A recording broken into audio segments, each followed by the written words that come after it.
Class 10 का श्रम विभाजन और जाति प्रथा। लेखक डॉक्टर भीमराव अंबेडकर। लेखक का परिचय है। मानव मुक्ति के पुरोधा भीमराव अंबेडकर का जन्म 14 अप्रैल 1891 ईस्वी में मध्य प्रदेश के महू में हुआ था। भीमराव अंबेडकर का जन्म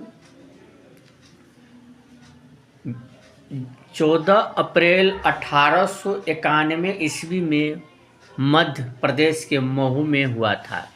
ये प्रारंभिक शिक्षा के बाद बड़ौदा नरेश से प्रोत्साहन पाकर उच्च शिक्षा के लिए न्यूयॉर्क अमेरिका फिर वहाँ से लंदन गए। कुछ दिन तक तो वकालत करने के बाद राजनीति में सक्रिय भूमिका निभाते हुए उन्होंने अछूतों, स्त्रियों तथा मजदूरों को मानवीय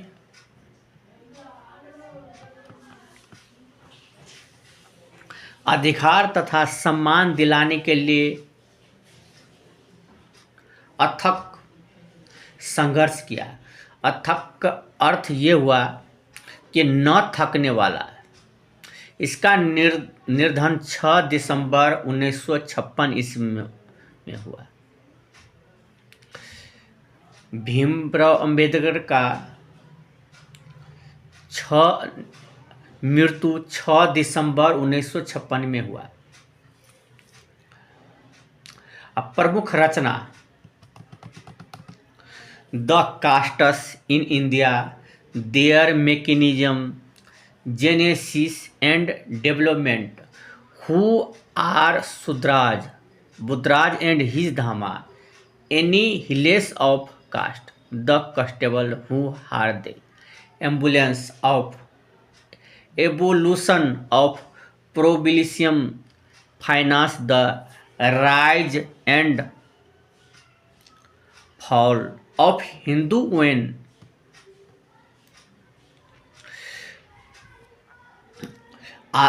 पाठ का परिचय, ये तो लेखक का था। अब पाठ का परिचय। यह पाठ श्रम विभाजन और जाति प्रथा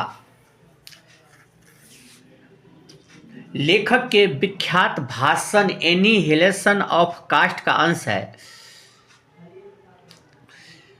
यह भाषण लाहौर में जाति पाति तोड़कर मंडल के वार्षिक सम्मेलन के लिए तैयार किया था। आयोजकों की सहमति न बनने के कारण सम्मेलन स्थगित हो गया और यह पढ़ा ना जा सका। लेखक ने जातिवाद के आधार पर की जाने वाली अशांतता का विरोध किया। इस आलेख के माध्यम से लोगों में मानवीयता, सामाजिक सद्भावना, भाईचारा जैसे मानवीय गुणों का विकास करने का प्रयत्न किया गया है। लेखक के मानना है कि आदर्श समाज में समानता, स्वतंत्रता और भाईचारा का होना आवश्यक है। आदर्श समाज में समानता, स्वतंत्रता और भाईचारा का होना आवश्यक है।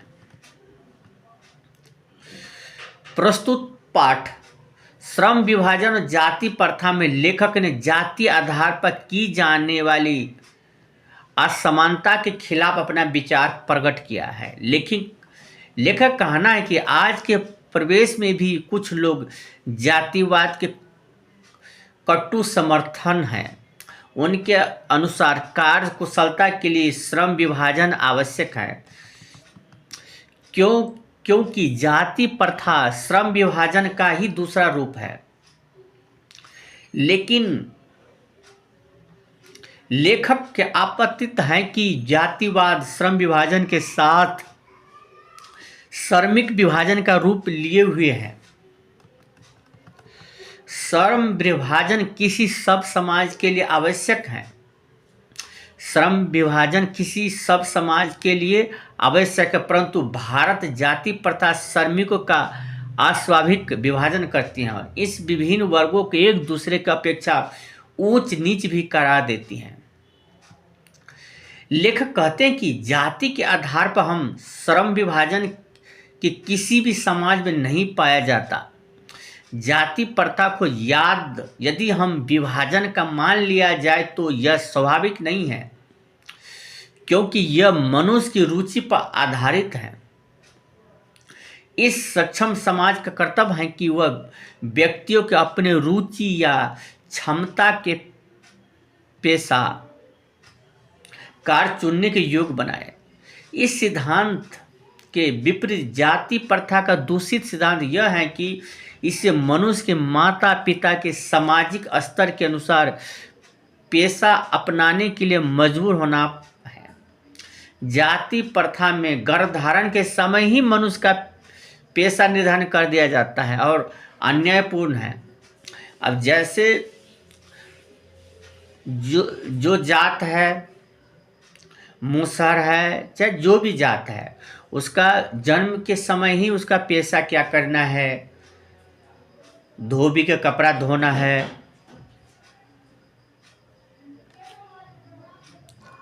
धोबी को कपड़ा धोना है। इस सिद्धांत के विपरीत जाति प्रथा का दूषित सिद्धांत यह है कि इसे मनुष्य के माता पिता के सामाजिक स्तर के अनुसार पेशा अपनाने के लिए मजबूर होना पड़ता है। जाति प्रथा में गर्भधारण से ही मनुष्य का पेशा निर्धारण किया जाता है, जो अन्यायपूर्ण है। जाति प्रथा पेशों के दोषपूर्ण निर्धारण ही नहीं करती, बल्कि जीवन भर के लिए मनुष्य को एक ही पेशा में बांध भी देती है।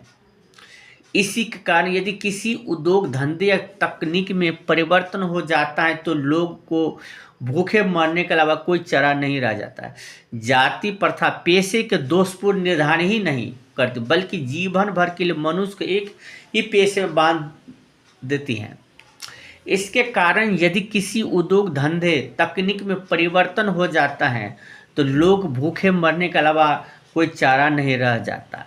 जैसे सिलाई का काम कर रहा है और जो एक्सपोर्ट कंपनी बंद हो जाए तो जितने भी सिलाई के कारीगर है उसको दिक्कत के सामना करने पड़ सकते हैं, क्योंकि शुरू से ही वो सिलाई ही करते आते रहते हैं। कोई खास पेशे में बंधे होने के कारण वह बेरोजगार हो जाता है। हिंदू धर्म की जाति प्रथा किसी व्यक्ति को उसका ऐसा पेशा चुनने का अनुमति नहीं देते हैं जो उसका पैतृक पेशा न हो। पैतृक अर्थ होता है जिसका माँ बाप पहले से जो काम करते आए। जैसे जो भैंस के रख के दूध बेचते हैं तो वो भैंस ही पालेंगे, जो व्यापारी करते हैं वो व्यापारी ही करेंगे। उसी तरह जो उसका पैतृक पेशा न हो, भले वो उसमें माहिर या पारंगत क्यों न हो, यानी जो उसके माता पिता कर रहे वो काम नहीं उसको मन लग रहा है फिर भी उसे करना पड़ते हैं।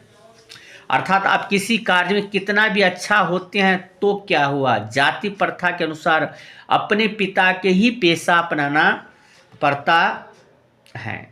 लेखक कहते हैं कि भारत में पेशा परिवर्तन की अनुमति न होने के कारण बेरोजगारी होते हैं। जाति प्रथा तक किसी गया श्रम विभाजन किसी की स्वेच्छा पर निर्भर नहीं होता, जिसके कारण लोग निर्धारित कार्य को रुचि के साथ विश्वास करते हैं। इस प्रकार जाति प्रथा व्यक्ति के स्वाभाविक प्रेरणा और आत्मशक्ति को दबाकर उसे स्वाभाविक नियमों के जकड़ निष्क्रिय बना देती है।